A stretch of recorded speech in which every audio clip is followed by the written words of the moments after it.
So,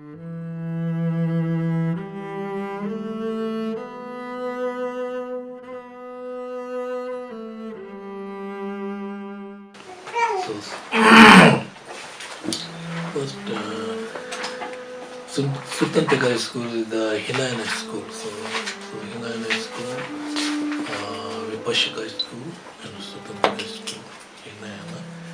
And so mine is school, then minor school, and middle wave school. And middle wave school divided into two: middle wave autonomy and middle wave concept consciousness, mathematics, Pasanjika. And so both schools are very different views. So if we study about different schools, then we will get an idea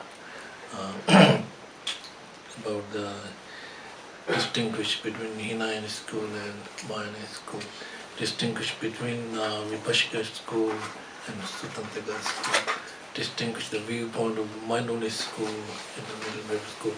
So we will so study today Sautrantika school. So it's the Hinayana school, and so Sautrantika school is mainly following Buddha's Sutra.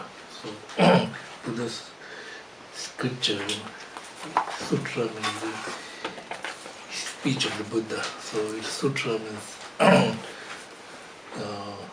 it's not necessarily directly spoken by Buddha, but there are different categories of the Sutra spoken by Buddha himself, or Sutra is spoken by the blessing of the Buddha, and Sutra is spoken by concentration, and also there are many different types of Sutra. So here the Hinayana Sautrantika school is following Buddha's Hinayana Sutra. So Hinayana Sutra, and so remember Sutra also we have definitive Sutra and indefinitive Sutra. So this school may be not accepting indefinitives. All Buddha Sutra definitive. So whatever Buddha said is truly valid, and not accepting indefinitive sutra. For example, like other schools, some accept indefinitive sutra. Like if Buddha says sutra, like in order to lead disciples. So Buddha has spoken different types of sutra. Some are indefinitive, some are definitive sutra. But this school is not accepting indefinitive sutra. Just whatever Buddha said is valid sutra. So therefore it is strongly following to the Buddha sutra is valid. So therefore it's called Sautrantika school, like sutra. Sautrantika school. There are Sautrantika school, like Hinayana school, right? Hinayana school. So divided into two, right? Scripture and reasoning, two categories of that. Sautrantika school divided into two: follower of scripture and follower of reasoning. So follower of scripture is following the Venerable Shariputra's word, not Buddha's sutra. Following the Shariputra's words. So Shariputra is not Buddha according to the Arhat, Buddha means enlightened beings. So Shariputra is one of the main disciples of Lord Buddha, especially for the Abhidhamma, and the Mangalputra is special for the miracles. These two, we see these statues sometimes, Buddha, and then there's Shariputra and there's Mangalputra. These are two most important disciple of the Buddha, Arhat, Arya. They are not Buddha yet, but follower of Sutra, they are following Venerable Shariputra's spoken words, 7 treatises, 7 commentary. Follower of scripture, scripture is the mainly following the this Diknaga and Dharmakirti. Diknaga is Indian master. So Diknaga is teacher of Dharmakirti. So Dharmakirti composed the logic text with the 4 logic text with the we call the pramana in Sanskrit. Pramana is logic. So Dharmakirti text is a very, very big text. There's 4 chapters. So the monastery institution we have to study these 4 chapters. So logic text, very, very, very complicated. And this is very difficult to understand, very, very complicated. So follower of reasonings, they are following the Dharmakirtis and Naga's logic. So they are kind of like logic. So both are Hinayana school, but follower of reasonings are much more advanced, more famous than the follower of Sutra. So there are two types of the Sautrantika school: follower of scripture and follower of reasoning. Okay. Scripture is which scripture following? They are following the mainly Shariputra's works, 7 treatises or 7 commentaries. Follower of reasoning, they are following the Diknaga. Diknaga is teacher of the Dharmakirti. So Dharmakirti composed a Pramana text, so 4 chapters.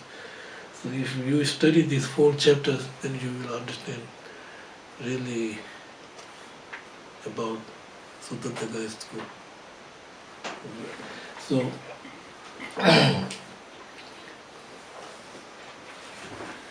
now next is when they are divided by way of aspects. Way of aspects, there are three. Number 1 is Sutrayana school, but there are those profounding equal number of objects and subjects. Sutrayana school. Object, equal number of objects and subjects. Number 2 is non-pluralist Sutrayana school. Number 3 is sequential non-pluralist. 3 is the way of aspect. There are three these Sutrayana school divided into 3. Number 1 is, let me explain about the equal number of object and subject. So equal number of object and subject is here. This means if you looking for one object, right? For example, like your eye consciousness is subject. Object is like this book. So they say when your eye consciousness perceives this book involving many other consciousness, and because there are many other aspects too. You understand? This is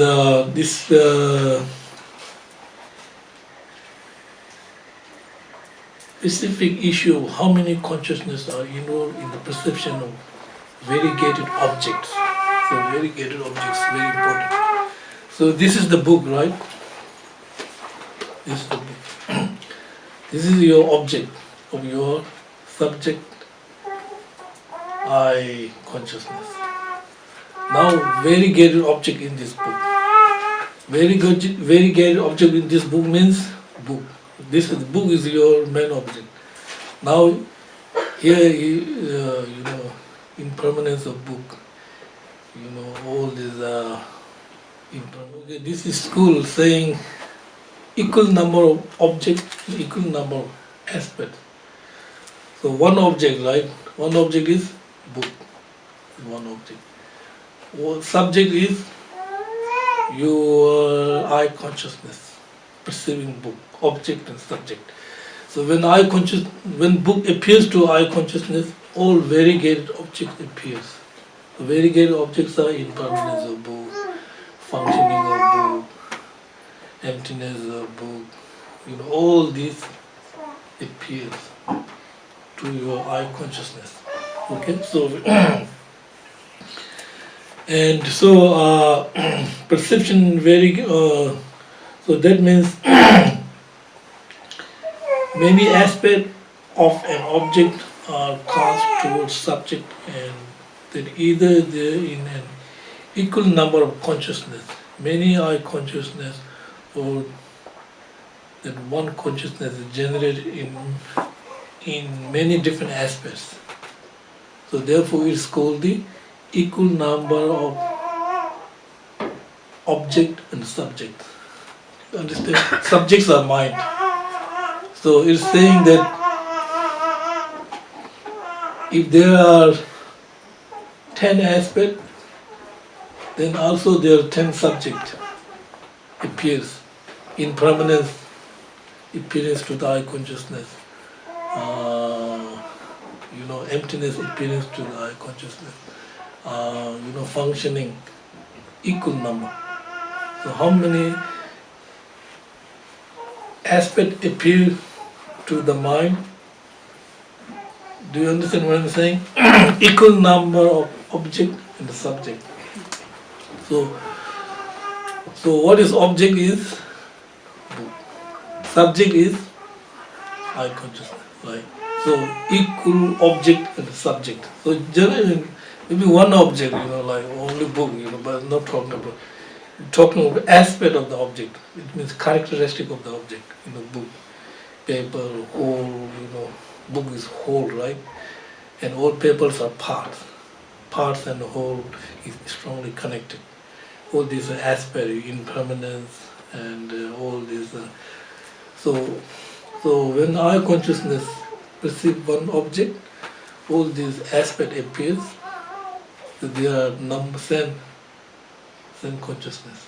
Okay, so this is what we call the Sautrantika school saying equal number of object and equal number of subject. This is one Sautrantika. Next is the non-pluralist Sautrantika school. Non-pluralist, isn't it? This means many aspects, appears simultaneously, like all this simultaneously appears to one single consciousness is generated. When one single consciousness is eye consciousness, right? And object is book.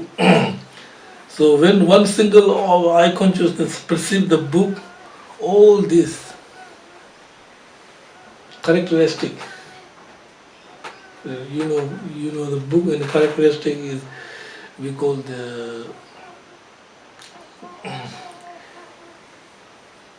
two types of relationship, right? Relationship between cause and effect, relationship between one entity. So book is whole, right? Whole and parts relationship is one entity. One entity means if you destroy the book, then there's no way you can explain the characteristic of book. It's gone. No need to talk about. These two are inseparable. One entity relationship. Relationship between cause and effect. Like cause and effect relationship. Like fire and smoke is a relationship between cause and effect. So whole and parts relationship is one entity relationship. So that means non-pluralist means that many aspects appear simultaneously and single consciousness is generated in all those aspects. You know what I mean? So, single consciousness is I consciousness which perceive the book, which is single consciousness. And all these aspects, so there many aspects appear simultaneously, but generate one consciousness, I consciousness perceiving the book. Because when I consciousness perceiving, these are direct perceiving consciousness, right? I consciousness, non-conceptual mind, right? Not conceptual mind. Non-conceptual mind. You know non-conceptual mind means? Non-conceptual means direct perceiving, not everything manifesting directly to you. Don't have to prove. All the objects are manifesting, manifesting phenomena. So no need to prove. Just when you see, that's all. No need manifesting directly.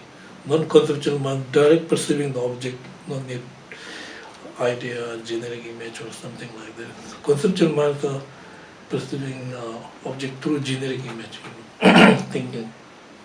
You are not perceiving object directly, but through reason you prove there's something. This you prove. Or you're not seeing the object, but you will prove through the reason. There's something there. There's a fire on the mountain. Because there's smoke. You can see the smoke, not fire. But you will prove there is fire because smoke. Then these are like conceptual mind. But the non-conceptual minds are that. So this is very important. Okay, when I consciousness, one consciousness generate many aspects appears to the one consciousness. It not necessarily this consciousness perceive all.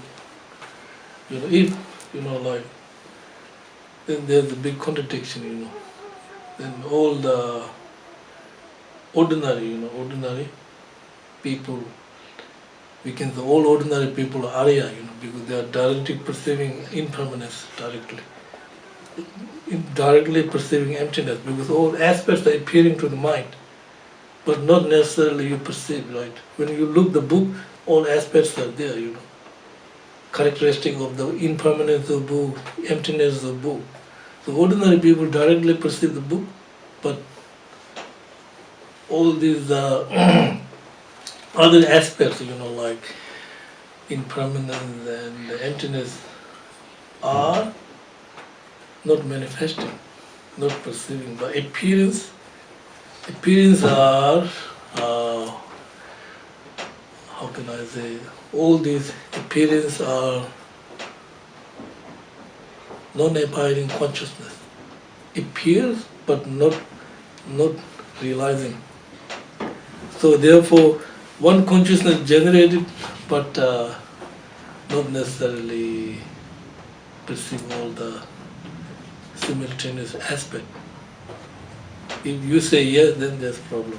Then we say all ordinary people become Arya because they can perceive the book directly. At the same time, all these aspects simultaneously appears, but they are not perceiving all those other subtle characteristics. So these kind of schools are called non-pluralist school. Now next is the sequential non-pluralist school. This is also a Sautrantika school, but assert that those aspects seem simultaneous, but actually just appear rapidly and sequentially. Different, isn't it? So schools are, all are Sautrantika school, but from the viewpoint of aspect different, So some said equal object and subject, some is non-pluralist, some are sequent non-pluralist.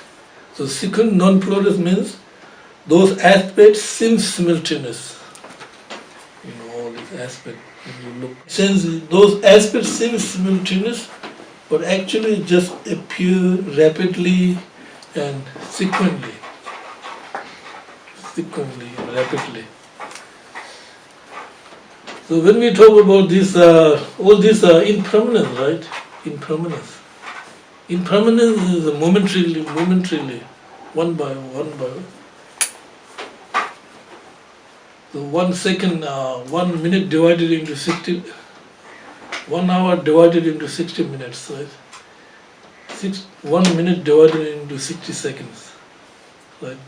So, so all these minute, second, and hours are simultaneous or sequent. Exactly, something like he's talking like 1 hour, 60 minutes, 60 minutes, 1 minute, 60 seconds. And 60 seconds can be like, how can like this, like one finger snap like this. 64, how can I say, 64 instances, 64, just like this. All these 64 instances are sequence or simultaneous.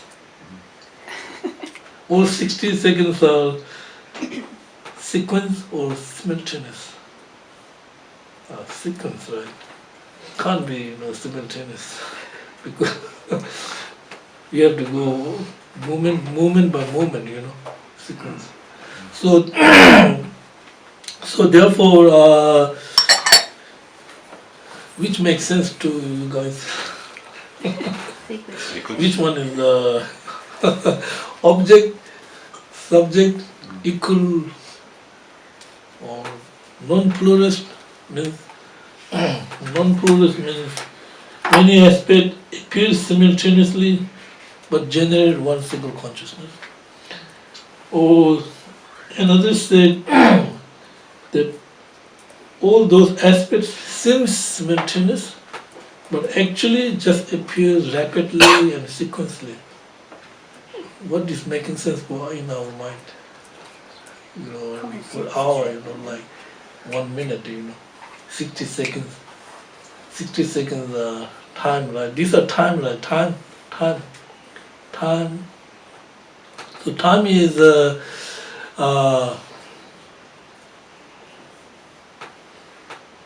watch is not time, right? We see the watch, it's not time, isn't it? So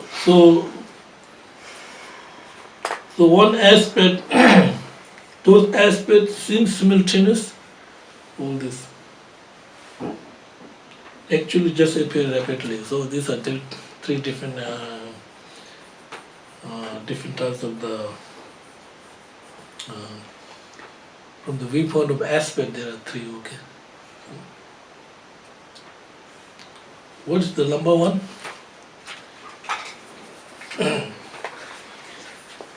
Equal number of object and subject.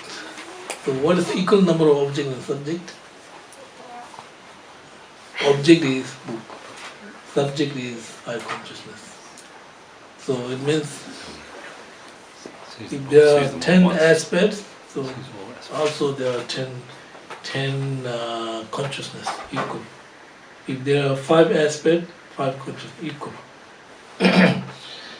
And next is the non-pluralist school. So non-pluralist means many aspects appear simultaneously. So when you look at the book, all these aspects, impermanence and functioning appear simultaneously, and single consciousness is generate all those aspects. So actually, you're that saying that when you look at the book, your eye consciousness only perceives book, not other aspects. All these aspects are appearing, but you are not registered or not realizing, just only realizing book object. But all these aspects are appear simultaneously, but generate one consciousness which perceives the book, not impermanence of book, not the emptiness of book. And then next one, sequential non-pluralist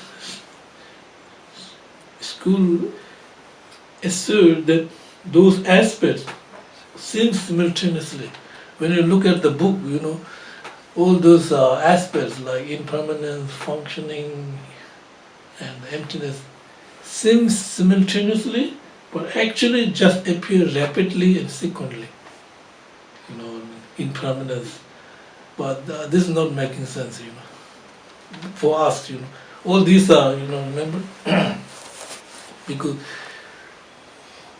book and characteristic are whole and parts. Whole and parts are strongly connected, inseparable. So inseparable means nothing to do. When you destroy, when book disappear, no other parts. So these whole parts, collection of the part make the whole book. Paper, all this machine, everything, when they're all collected, make a book. So then book is whole and others are parts. So impermanence is the parts of the book, right? They are characteristic of the books. So when you look at the book, all this appears simultaneously, But others, these schools seem simultaneously, but not simultaneously. Sequence, rapid, but so different school.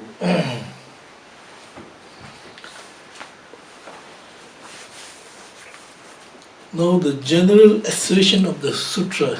Sutra school, two truths. Now true truth is the ultimate truth, conventional truth. Sutra school. So, what is ultimate truth? Sautrantika school. If we make simple, very easy, all functioning phenomena are ultimate truth. All, non-functioning phenomena are conventional truth. So ultimate truth is kind of like functioning phenomena, which depends on the causes and condition. All are ultimate truth. Conventional truths are non-functioning phenomena, not depending on the causes and condition, but something there, like space, non-analytical phenomena, cessation. All those are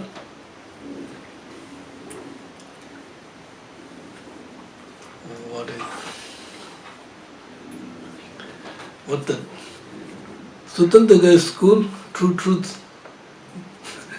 We distinguish true truth. What is the ultimate truth is here, follow reasoning. Ultimate truth is able to perform a function. And the conventional truth is phenomena that is unable to perform functioning ultimately. So it's simple, If we say like this, book is ultimate truth because it is functioning. We can turn the book, we can read the book, we can use the book, we can do many things, put the book on the shelf. These are functioning. So turn the paper, read, functioning phenomena. So all the functioning phenomena are ultimate truth. All the non-functioning phenomena are conventional truth. Conventional truth, isn't it? So therefore, which is more difficult to realize? Generally speaking, this Sautrantika school talk about selflessness of the person. Like they are not accepting phenomena, selflessness of phenomena. No, not rejecting emptiness. No. They accept selflessness of person. And when you meditate, this school, what Pasangaka school, emptiness. conventional truth and ultimate truth. So the conventional truth is truthful, false, ignorance. Ultimate truth is truth for wisdom realizing emptiness. Therefore, it's much more difficult. Here, now this is different, okay, very important. Sautrantika school, two truths are simple, like looks like. Ultimate truth is all functioning phenomena. So when you realize ultimate truth, not necessarily you realize selflessness of the person, right? No, ultimate truth is very easy, like all book is ultimate truth. So when you see the book, then you realize the book. So you realize books is functioning phenomena because I can turn page, I can read. This is the functioning of the book. So therefore, the book is ultimate truth.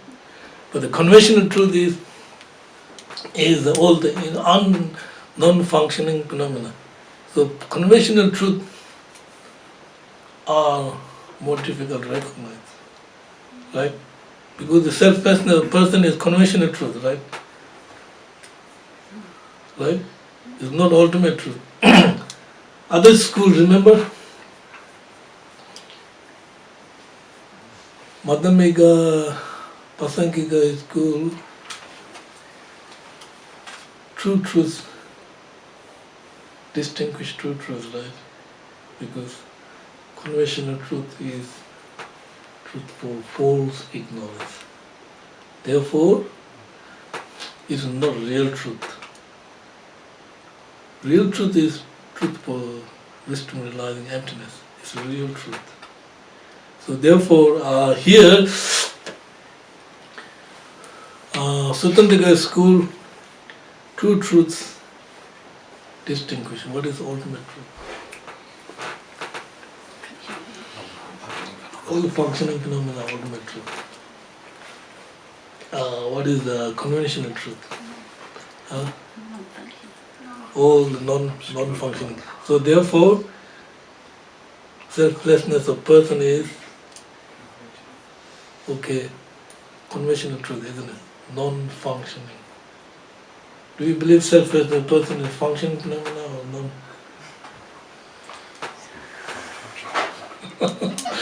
Functional phenomena depend on the cause and the condition, isn't it? Yeah.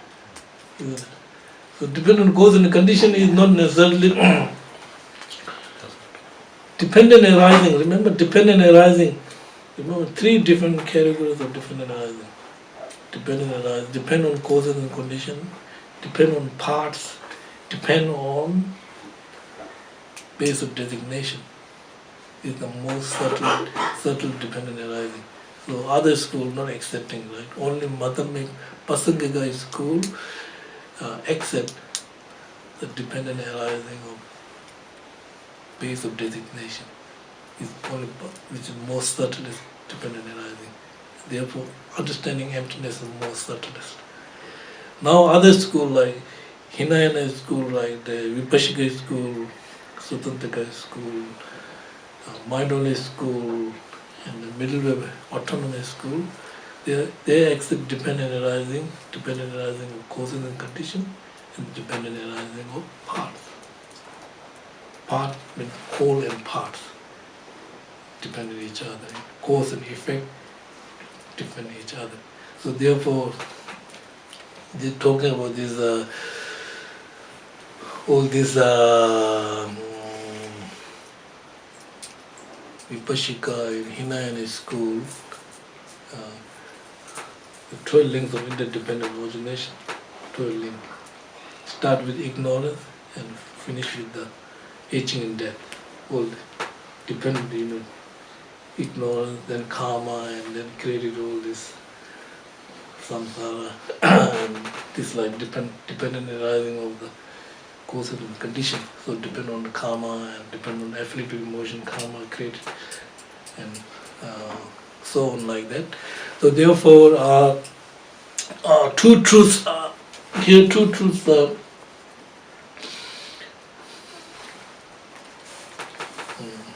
one. Okay. Two truths ultimate truth. So you have So there are now this general association of the Sautrantika school. So they the basis within division of the tenets in the base. So we have basis, path, and fruits in the basis, path, and fruit. The basis are 5 aggregates, 18 constituents, 12 sources, caused phenomena, and uncaused phenomena. Five basic, 5 aggregates, 18 constituents. So 18 constituents are 6 sense power, 6 sense consciousness, and 6 object of senses consciousness. So 18. So, and 12 sources similar, 6.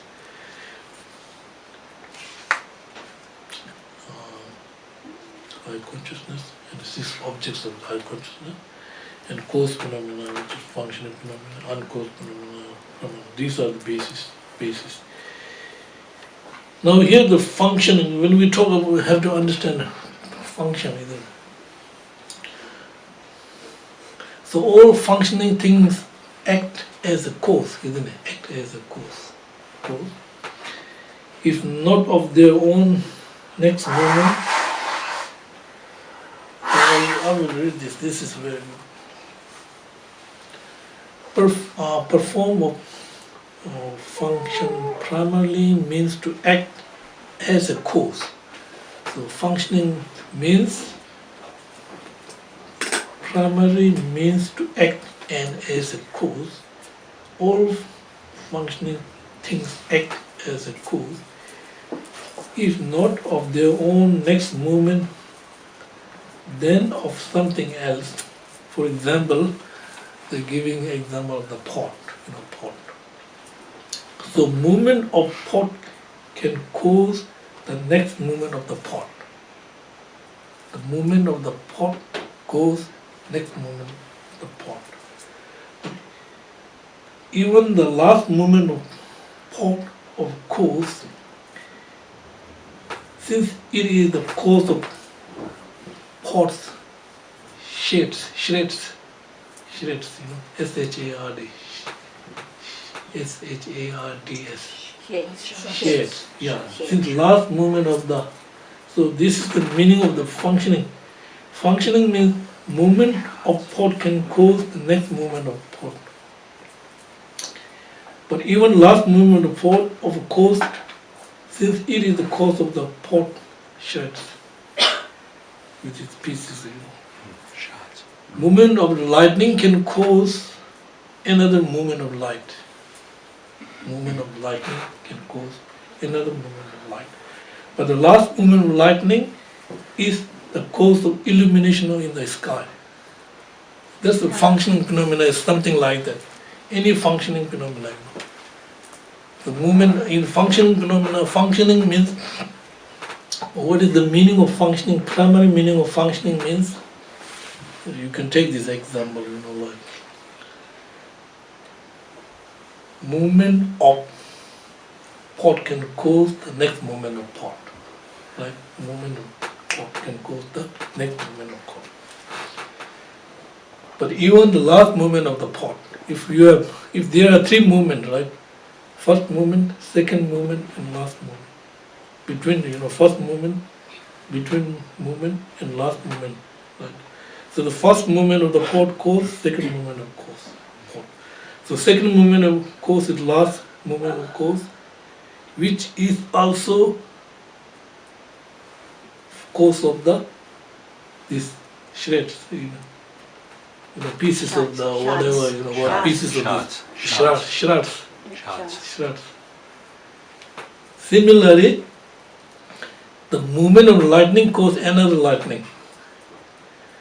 Light and last movement of lightning is illumination of the sky. So this is the functioning phenomena. Should be like that. Any functioning phenomena.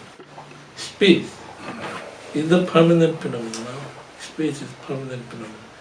So therefore, which are not functioning things, right? Not functioning space.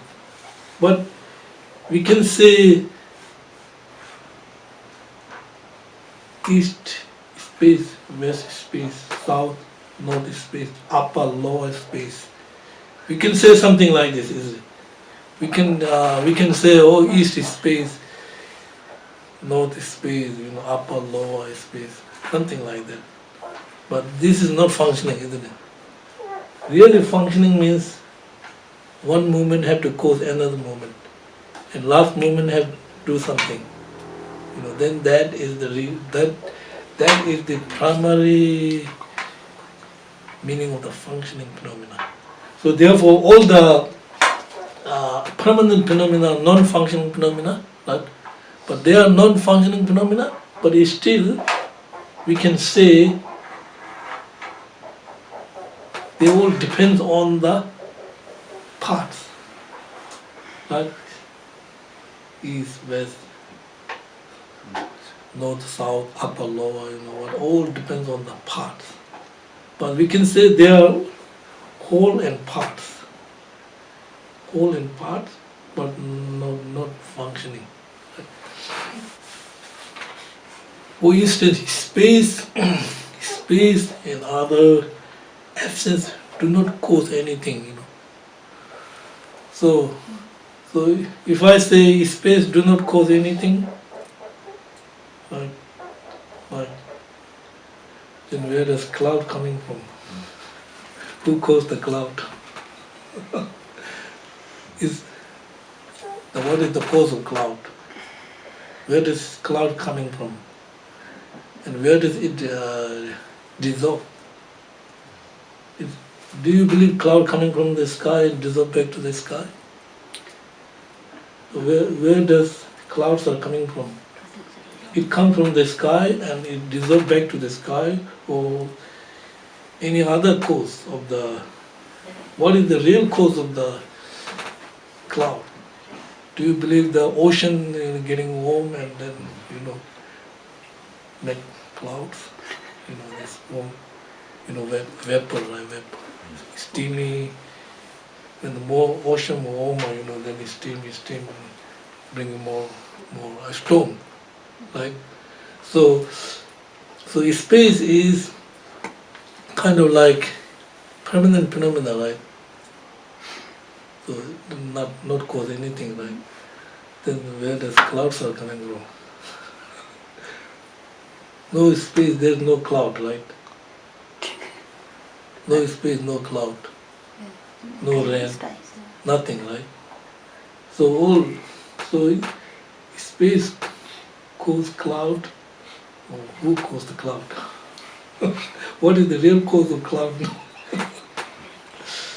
If you say space caused the cloud, then it is functional phenomena, right? Functional phenomena is something, But space, do you believe space is caused the cloud or not? Who caused the cloud? But clouds come from space, right? Cloud coming from the sky and going back to the sky, right? Like Milarepa said, space like meditation, Thoughts are coming from the mind but dissolving back to the mind. All your thoughts, emotions, they all are coming from the mind, but eventually dissolve back to the mind. So similarly, all the clouds are coming from the sky, eventually dissolve back to the sky. So these are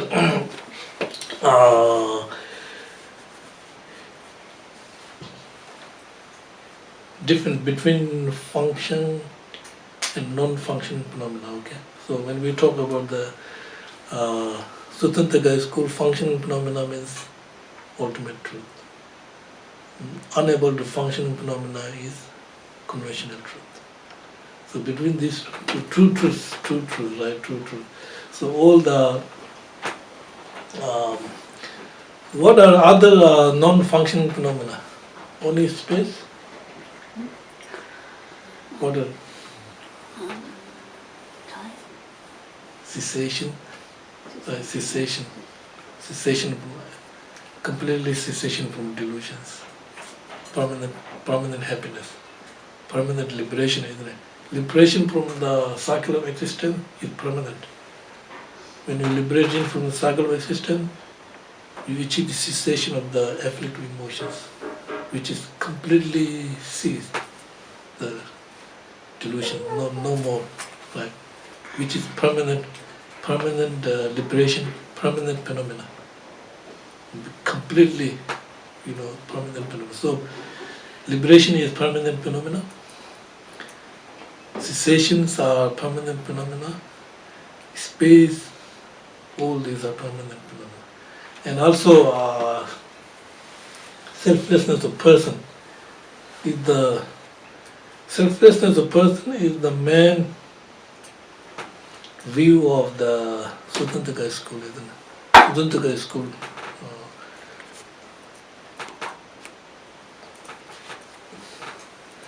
Let me explain this one. This is very good teaching. Rinpoche said. There are two types of person. Sautrantika school. One person is really exist, another person is non-existing. So real existing person is, you can say, I'm going to shopping, I'm eating. This is real person.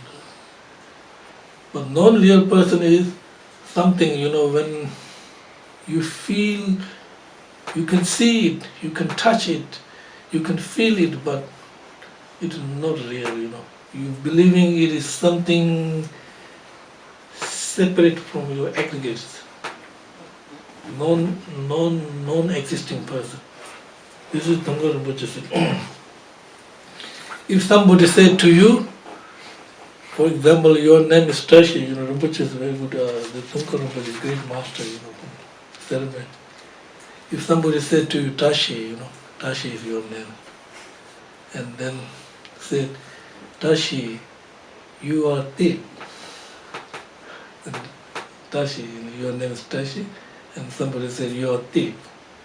And then you feel that your person is something separate from the aggregate, strong grasping, and you feel it, you can touch it.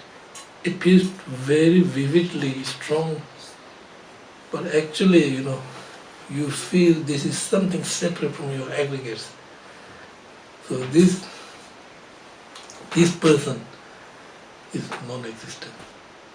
I'm going, I'm eating, I'm studying. This person is existent. I'm drinking tea, I'm studying.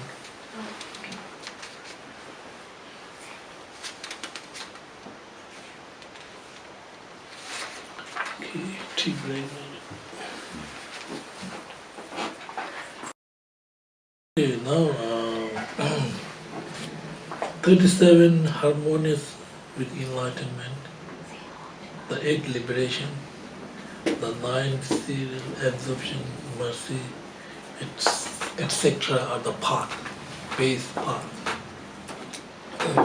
37 harmonious enlightenment, 8 meditative liberation, liberation from the embodied, looking at a form, the liberation of the formless, looking at a form, liberation of beautiful form, the 4 actual bases of the formless absorption and the equipoise of the cessation, 8 consisting of the actual of concentration and 4 formless absorptions, 9 serial absorption aiding the equipoise of the cessation of the 8 absorptions, mercy, great compassion, the 6 perfections, and so on. Path. The 2 hearers, solitary releaser and approacher and abider, solitary releaser. And the perfect Buddha are the fruit of the practicing path, base, path, and the fruit. So here, the person who practiced the patha regarding here is the 8 approaches and abider in the fruits. These are the result of the path. All are not necessarily arhat. Some are Hinayana path of seeing, some are Hinayana path of meditations. All these are regarding solitary releaser, the two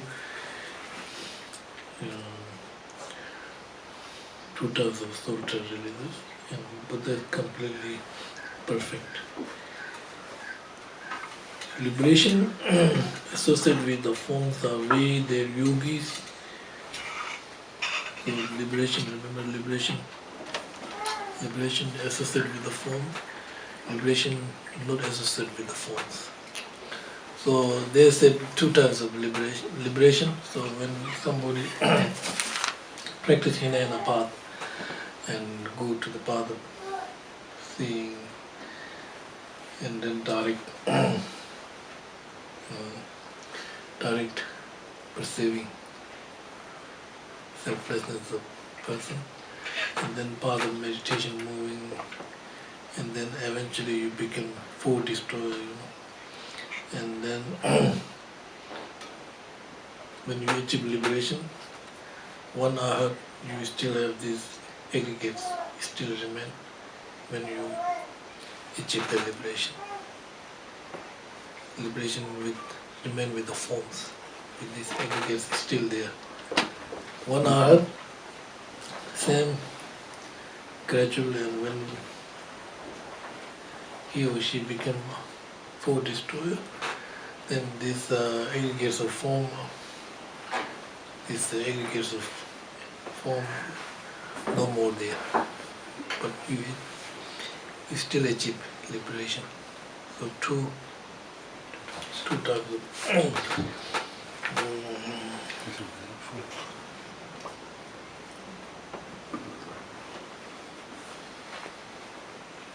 now here this one is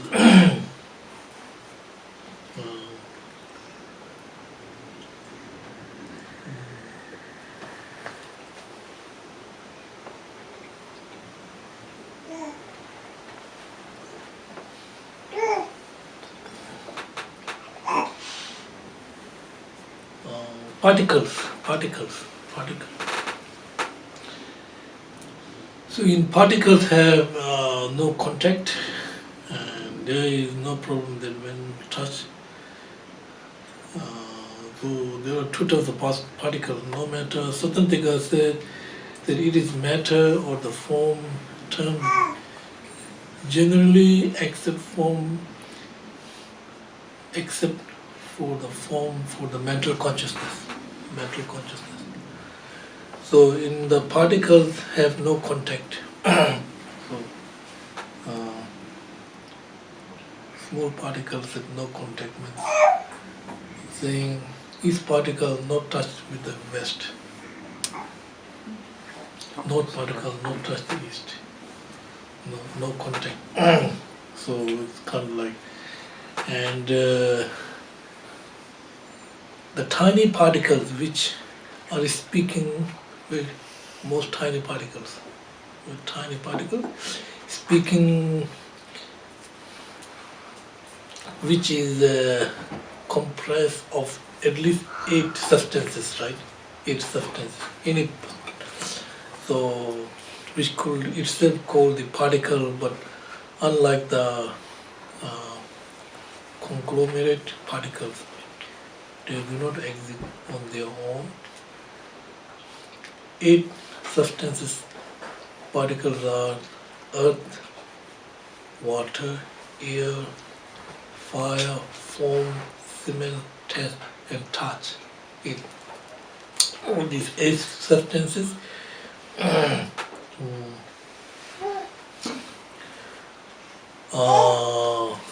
may have substance.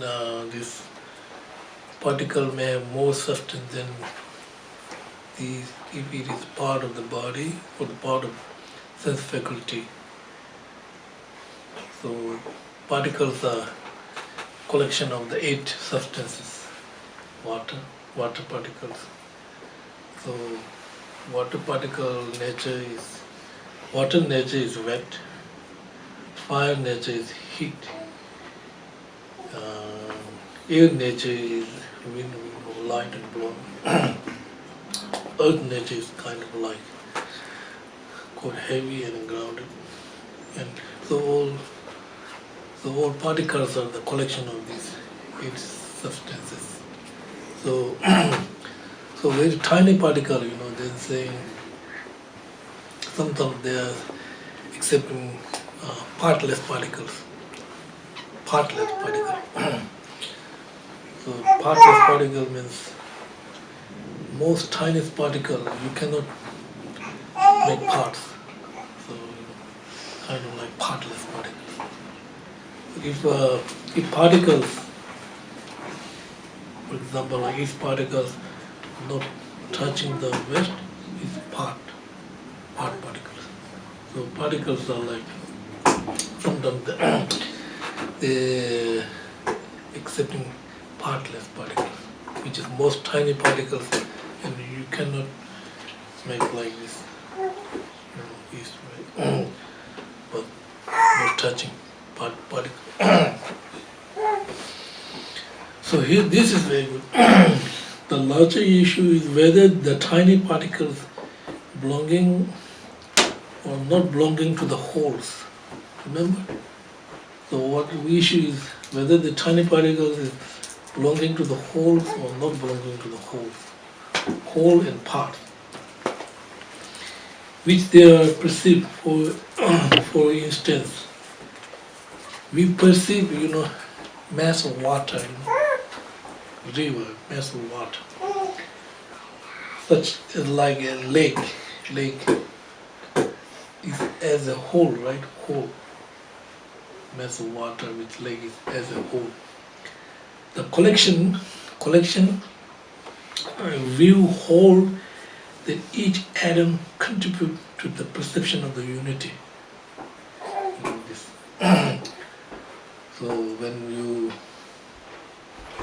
So there's a question about whether tiny particles are whole or not. Tiny particles. So then we perceive mass of water, right? Such a lake as a whole. The collection will hold the each atom. Means person is whole, aggregates are part and whole, right? So similarly, lake is whole, right? Every contribution of this, different particles make unity, and then we can say this is lake, this is big river. But all these particles not share it. So similarly, person is the collection of aggregates, right? Aggregates of form, feeling, recognition, karmic formation, and consciousness. But with the contribution of these 5 aggregates, whole person. But material make unity but not share it. Whole and part. So this is very, very interesting, like this. So when we speak about tiny particles, if you say tiny particle is whole, then we have to say what is the parts of the particles, right? If we say, because tiny particle is the collection of the parts. If you say tiny particle is not whole, there's no need parts, because, right? But tiny particle is whole, right? So tiny particles whole, and what What are the parts of the tiny particle? Right. When we talk about lake, easy, right? Lake is the whole. It's the unity of all this, contribution of all this water. Make unity all lake, but not share it all the substance, not sharing it, but make it this whole, right? Like this is like our aggregate. So this is, we can take this example and use our aggregates. Aggregates are, your person is whole, aggregates are parts. The collection of the parts make whole person, like he or she, David or whatever you make, right? So, so they are saying that this school is the collection will hold each atom, contribute to the perception of the unity, but does not actually share it. Interesting, is it? Not share it. So it means aggregates of form and feeling contribute to make this whole person. But form aggregate, feeling aggregate, not share. What not sharing means? Each atom, contribute. The atom is not sharing, right? Because the atom of the aggregate is different from the atom of feeling. Right? Feeling atom, form atom is different, right? Different, right? Form. And feeling atom is different because different phenomena. So like water and fire. But the question is, when we talk about the lake, whole lake is the contribution of the unity of the atoms. So all these atoms are water or are, you know what I mean? Not necessarily water, right? Fire, yeah, or wind, or rain, coming from the sky, right? And you can say, what about clouds? Clouds contribute to make the river. Clouds contribute to make this lake, like that.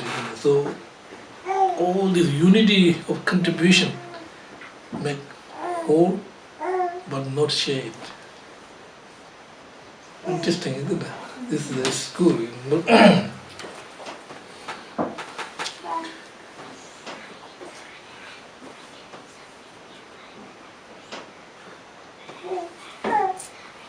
So here is they're talking about the aggregates, right? Aggregates. View sees both the subtle aspect of individually, the gross aspect of aggregation being present.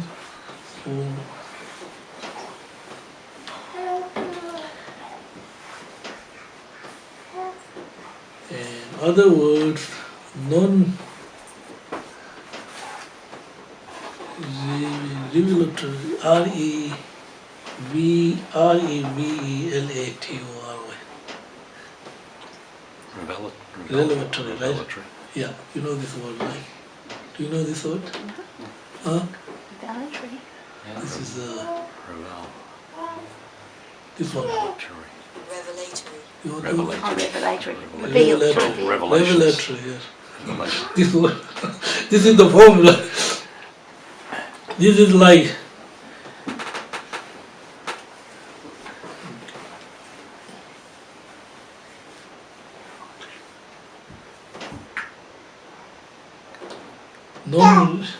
non-revelatory form. Non-revelatory form.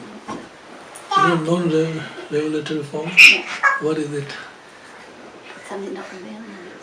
Vow, such as vow. We're taking vow. So something hidden. Yeah, vow. Vow, can't see, right? you make pledge, taking vow. Non-remunerate vows are something you can't see it. You make pledge to do, promise something like that.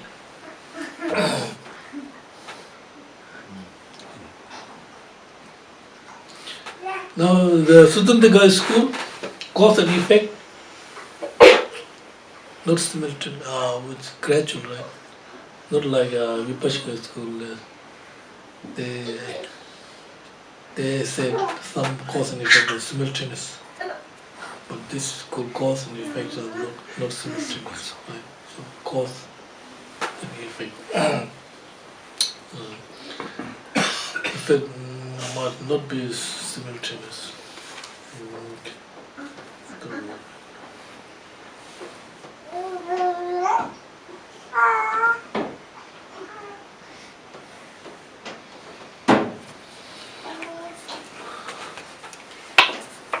So maybe there are some questions now.